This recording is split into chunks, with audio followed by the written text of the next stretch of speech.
Bonsoir le monde! Je suis Marco et j'aurai le plaisir de vous accompagner dans ce spectacle ce soir. Avant qu'on puisse commencer, pour que tout se passe bien entre nous, voici les règles de la maison. Mettez vos téléphones en mode avion, sauf si vous êtes en attente d'une greffe. Dans ce cas, si votre téléphone sonne, moi-même, je saute dans le public, j'appelle une ambulance et je vous accompagne jusqu'à la sortie. Petite règle bonus pour cette soirée un peu spéciale. Il paraît qu'il y a des professionnels du spectacle dans la salle. Si votre téléphone sonne et que vous n'êtes pas en attente d'une greffe, félicitations! Vous serez le ou la coproductrice qui nous manque pour finir le spectacle. Merci beaucoup. Vous êtes venus ce soir voir quelque chose d'extraordinaire au monde mondial. C'est l'histoire d'une patiente et de son épopée de salle d'attente en salle d'attente. Son aventure épique à coup de diagnostic. Olivia, tel est le nom de notre héroïne, vivait sa vie tout à fait jolie. Jusqu'à ce qu'un beau jour, elle développe l'alopécie universelle. On appelle ça alopécie universelle, pas parce que l'Olivia est européenne, mais parce que ça affecte tout son corps. Spoiler alert, cette maladie n'est ni mortelle ni contagieuse. Elle est simplement très visible. J'ai envie de vous poser une question. Qu'est-ce que vous voyez quand vous entendez être malade? Je vous laisse avec votre imagination et on en parle à la sortie si vous le voulez. Ici, maintenant, vous allez voir une comédienne qui se transforme en objet, qui tombe, prend la parole, court, tombe, va aux toilettes et tombe encore. Je vous rassure, je suis là pour que personne ne se fasse mal. Aucun interprète n'a été blessé lors de la fabrication de ce spectacle. Je suis acrobate.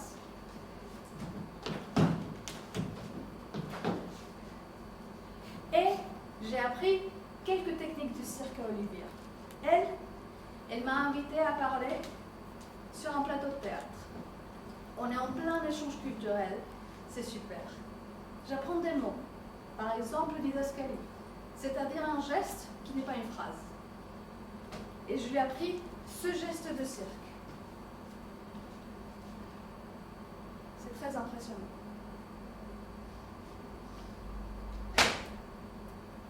En cirque, on utilise ce geste pour communiquer avec nos partenaires acrobatiques, pour leur dire qu'on est prêt ou prête à réaliser une prouesse, notamment pour les disciplines les plus périlleuses. Maintenant que vous connaissez les règles de la maison, je disparais.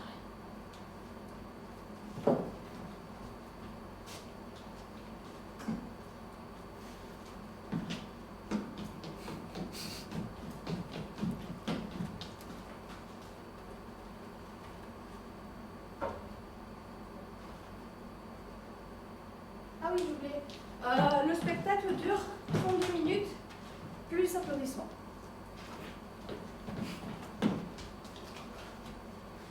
Bienvenue dans l'art d'être malade.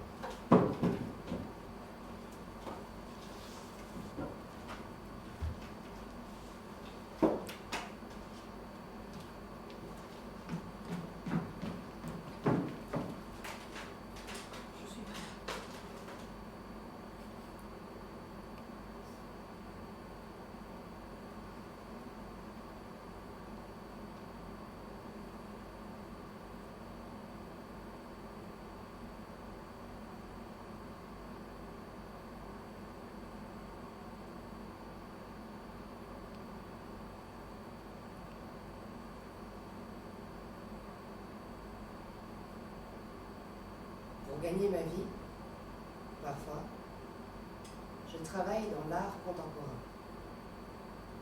Je suis médiatrice, c'est-à-dire que je suis payée pour expliquer des œuvres au public. Je suis debout, 10 heures par jour, à promener ma démarche chauve entre des œuvres et les agents de sécurité du musée. Cette fois-ci, on m'a affublé d'un long manteau imperméable transparent que je porte par-dessus une veste et un pantalon de costume. J'ai l'air ou très ridicule ou très très stylé. Ça dépend de la personne qui regarde. En tout cas, je m'ennuie. Je pense à l'expression « gagner sa vie ». Je calcule le salaire horaire de mes collègues, le mien. André, l'agent de sécurité, m'a raconté que dernièrement, la boîte d'intérim avait décidé de ne plus rémunérer leur heure de pause pour manger à midi. Je bug. Mon regard est fixé dans le vide entre des pneus à 500 000 € gravés à la main par des artisans indiens mais signés par un artiste belge contemporain et la fenêtre avec vue sur la tour Eiffel.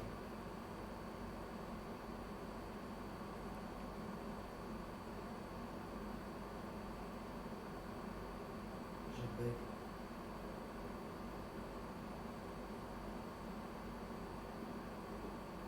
Depuis que je suis malade, j'arrive plus à fermer les yeux.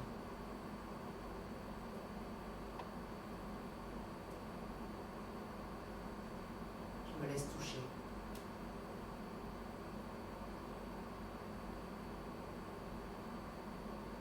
Je détache mes yeux du mur au prix d'un grand effort pour regarder ce qui me touche. Une femme, un saut, un cri en arrière. Pardon, je croyais que c'était une œuvre. Je pensais que vous étiez une œuvre. Un mannequin en plastique, comme dans une vitrine. Vous voyez ?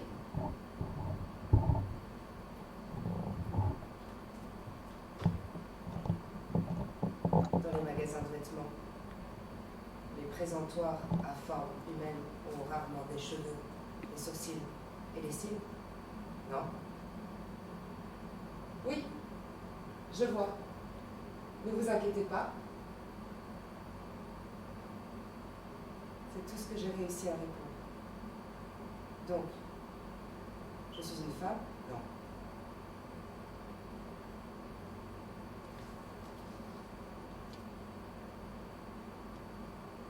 Je suis une chose qui se rapproche de l'humain et dont on peut se saisir, mais j'attire plus les mêmes clients.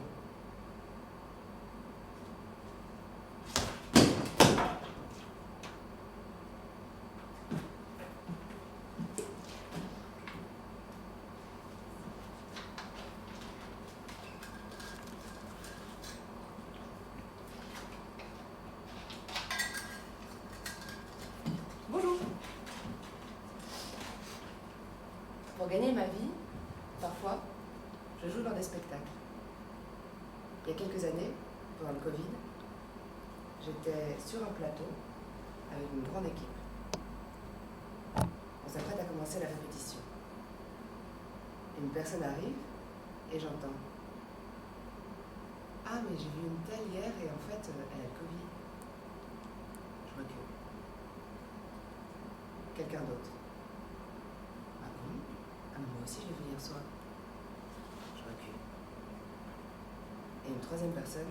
« Oh, encore une fois jouer à la comédie avec des masques. » Et là, je remarque que j'ai fait un petit geste. Excusez-moi.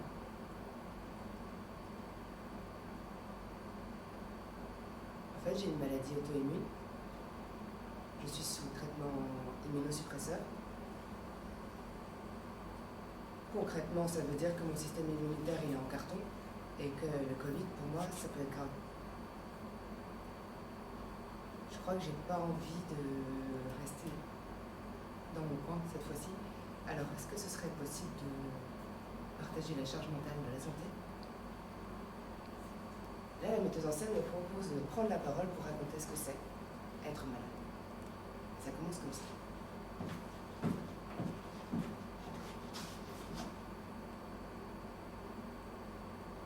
D'abord, D'abord un petit trou, bien rond, à l'arrière du crâne. Je sais le camoufler avec le reste de ma chevelure. Ça commence comme une petite tache de honte, là, à portée de ma bouche. Puis petit à petit, il y a d'autres trous, de plus en plus visibles. Je passe le balai derrière moi pour que les autres ne le voient pas. Je ne passe plus la main dans mes cheveux. Les shampoings, je bouche la douche, se transforment en cauchemar. Un beau jour, je réalise que j'ai plus d'endroits sans cheveux que de cheveux, comme ces caricatures de scientifiques fous avec des touffes éparses. Alors je rase tout. Ce sont mes amis qui mettent la puce à l'oreille. T'as fait quelque chose à tes sourcils? Non. Enfin, quelque chose a fait quelque chose à mes sourcils, mais moi, j'ai rien fait, je vous jure. Puis mon ancien amoureux, qui me regarde dans les yeux. Non. Qui me regarde les yeux. Tu perds des cils.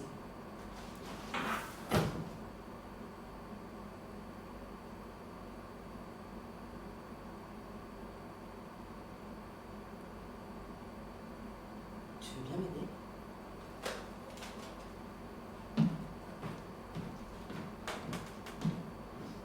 Je prends ta main et je tire, d'accord? D'accord. 3, 2, 1.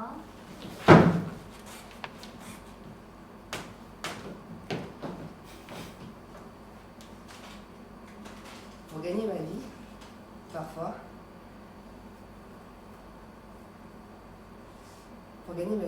parfois, je fais des lectures du spectacle que je suis en train d'écrire. Un jour, je sors du plateau, je vais aux toilettes, une femme me barre le passage et commence à me raconter son histoire de maladie. Et là, il y a un autre monsieur qui arrive, puis une femme, et encore un monsieur.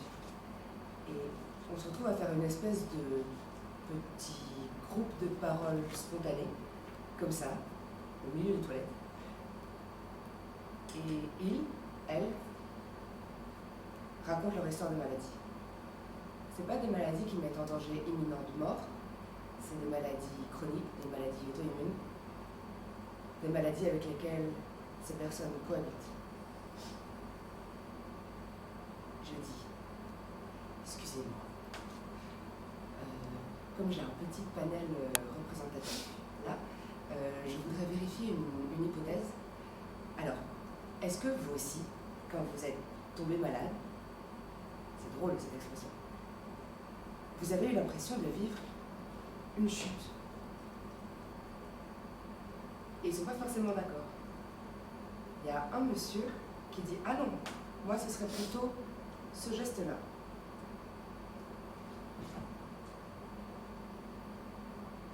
Puis une femme qui montre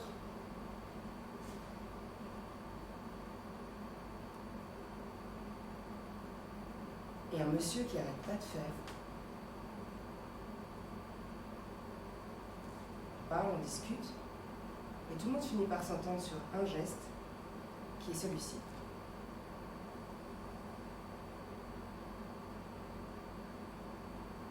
Un tourbillon. Voilà, donc là c'était la première partie, le premier extrait qu'on souhaitait montrer, donc qui serait éventuellement un début de spectacle, et on va dans un court instant reprendre avec un autre extrait où là on travaille plutôt autour de la question des relations thérapeutiques, c'est-à-dire la relation soignante-soignée, en essayant de travailler à explorer par la physicalité ce qui pourrait constituer une relation qui soit émancipante ou au contraire une relation qui soit aliénante. Donc voilà, c'est plusieurs explorations autour de ça. Pour gagner ma vie, parfois, je présente mon spectacle pas fini à des publics, comme maintenant. La dernière fois, je sors de scène et un médecin me saute dessus et me dit « Pardon, je suis médecin, mais je forme des internes dans les hôpitaux et je pense qu'ils devraient vraiment voir ce que vous jouez. » Donc apparemment, maintenant, pour gagner ma vie, parfois, je fais des ateliers avec des médecins. Une fois, je leur ai demandé à ces soignants, soignantes, qu'est-ce que ce serait pour vous le petit geste qui voudrait dire prendre soin. Et là, il y a une femme qui prend la parole et qui dit « Moi déjà, je tiens à dire que je suis très contente d'être là », en regardant le directeur de l'hôpital qui est aussi présent. Parce que voilà, d'habitude, ce genre de formation est réservé aux médecins. Cette fois-ci, il restait une place, alors j'ai pu venir. Donc voilà, je tiens à dire que je suis très très contente d'être là. Et pour répondre à votre question, un petit geste, prendre soin. Je dirais que c'est aider l'autre à trouver son équilibre. Alors, Maro, Tu veux que je t'accompagne à l'hôpital? s'il te plaît.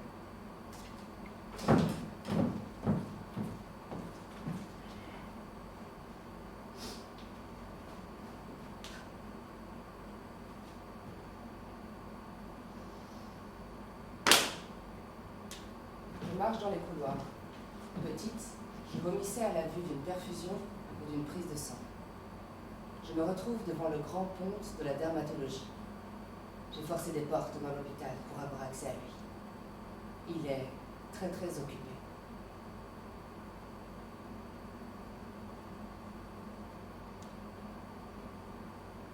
Il parle souvent de moi à un enregistreur vocal. Il dit « la patiente ». Ça me demande, oui, beaucoup de patience. Ou alors, il parle à l'élève à côté de lui. L'élève change à chaque rendez-vous. On ne me demande jamais si je veux bien. Le grand ponte dit « je vous prends en charge ». Je fais confiance. Je fais des piqûres par centaines sur mon crâne toutes les semaines. Ça marche pas.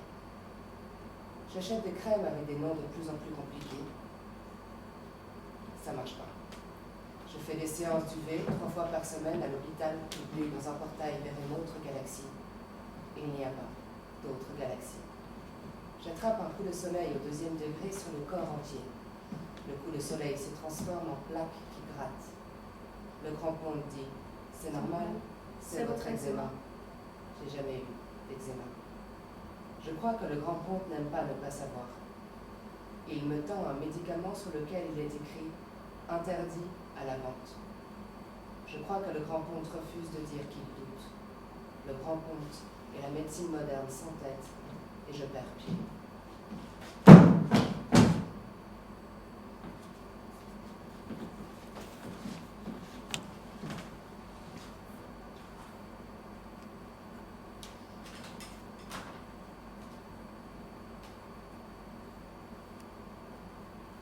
Diagnostic. J'ai dégringolé l'échelle de la valeur patriarcale. J'ai toujours été la belle blonde. Je mesure un peu plus d'1,70 m, je suis assez mince, pas trop musclée, mes seins sont d'une grosseur correcte et mes fesses ressortent juste ce qu'il faut de ma silhouette. Ajoutez à cela un visage avec des traits fins, hormis une bouche dont les lèvres sont plus charnues que la moyenne. On m'a toujours trouvée jolie. J'ai beaucoup été draguée.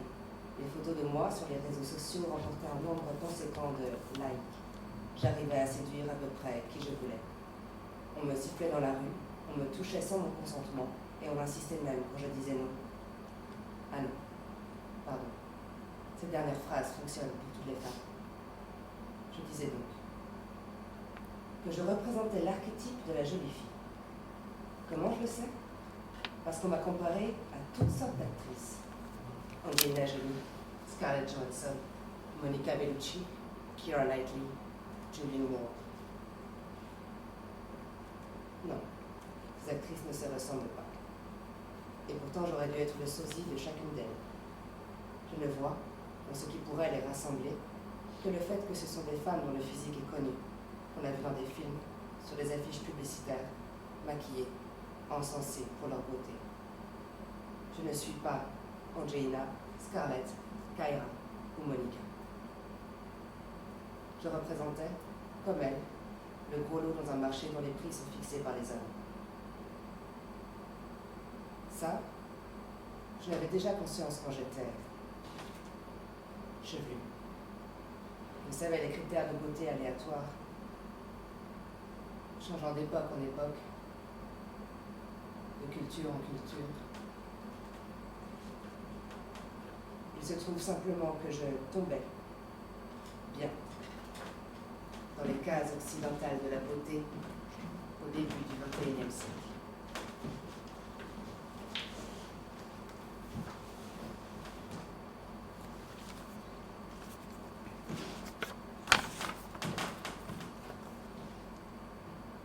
Je le savais. Il m'a quand même fallu beaucoup de couloirs d'hôpitaux pour le sentir.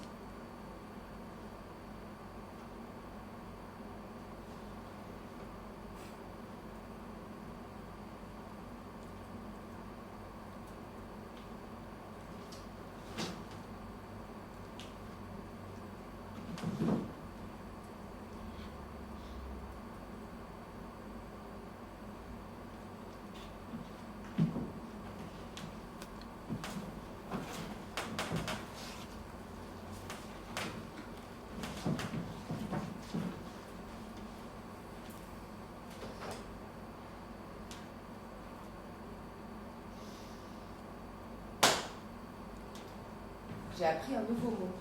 Je suis immunodéprimée. C'est pour ça que j'ai une sinusite pendant 2 mois et que je dois payer les médecins 3 fois. La 3e fois, ma généraliste est malade, décidément. Alors je vais voir quelqu'une d'autre. Je lui dis, simple formalité, je suis sous traitement immunosuppresseur. Elle s'intéresse. Elle a l'air douce. Elle pose des questions. Elle s'intéresse. Pas comme le grand conte. Alors je me laisse aller. Je raconte. Et c'est dur le regard des gens qui a changé sur moi. Que je ne me reconnais pas moi-même avec cette tête.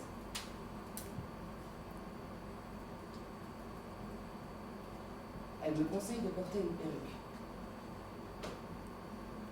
Je dis que je comprends les femmes qui le font, mais que moi, ça ne m'aide pas. Puis elle dit que je pourrais porter des robes pour me sentir féminine. Puis elle dit que je devrais me maquiller.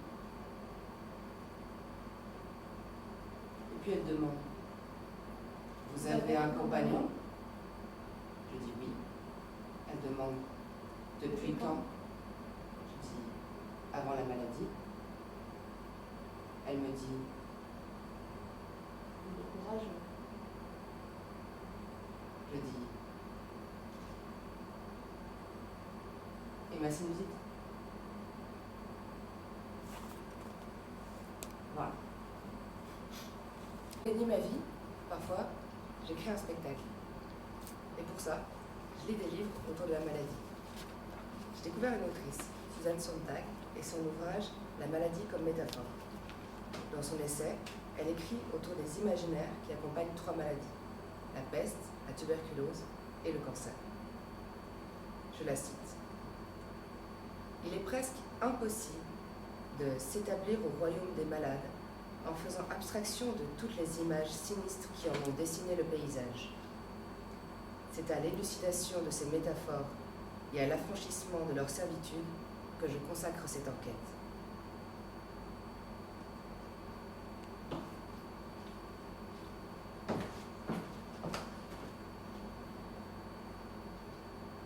Bienvenue dans La Peste.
Chez Carrefour, croque-les, croque-les.